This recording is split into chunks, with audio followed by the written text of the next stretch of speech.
Qisqasi, Namanganda shunday joy borki, odamlar bu yerga maxsus dam olish uchun keladi. Markaziy Osiyodagi eng katta park, Afsonalar vodiysi, eng katta akvapark, yaqin orada esa vodiydagi eng katta savdo markazlaridan biri ochiladi. Minglab odamlar bu yerga mehmon bo'lib keladi.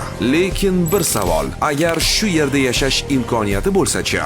Ertalab uyg'onib derazangizdan Afsonalar vodiysiga qarasangiz, kechqurun farzandlaringiz bilan parkda sayr qilsangiz, bu har kuni kurort muhitida yashash degani. Eng qizig'i, bu loyihalar ortida Afsona Development turibdi. Kompaniya bugungacha yirik loyihalarni amalga oshirib, minglab insonlarning ishonchini qozongan. Hozir esa nafaqat zamonaviy turar joylar, balki vodiydagi eng katta mol loyihalaridan birini ham qurmoqda.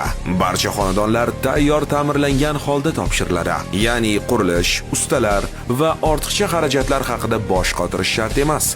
Agar siz ham oilangiz bilan qulay, zamonaviy va barcha infratuzilmaga ega bo'lgan joyda yashamoqchi bo'lsangiz, hozir ayni vaqtda Afsona Development bilan orzuyingizdagi uyga ega bo'ling.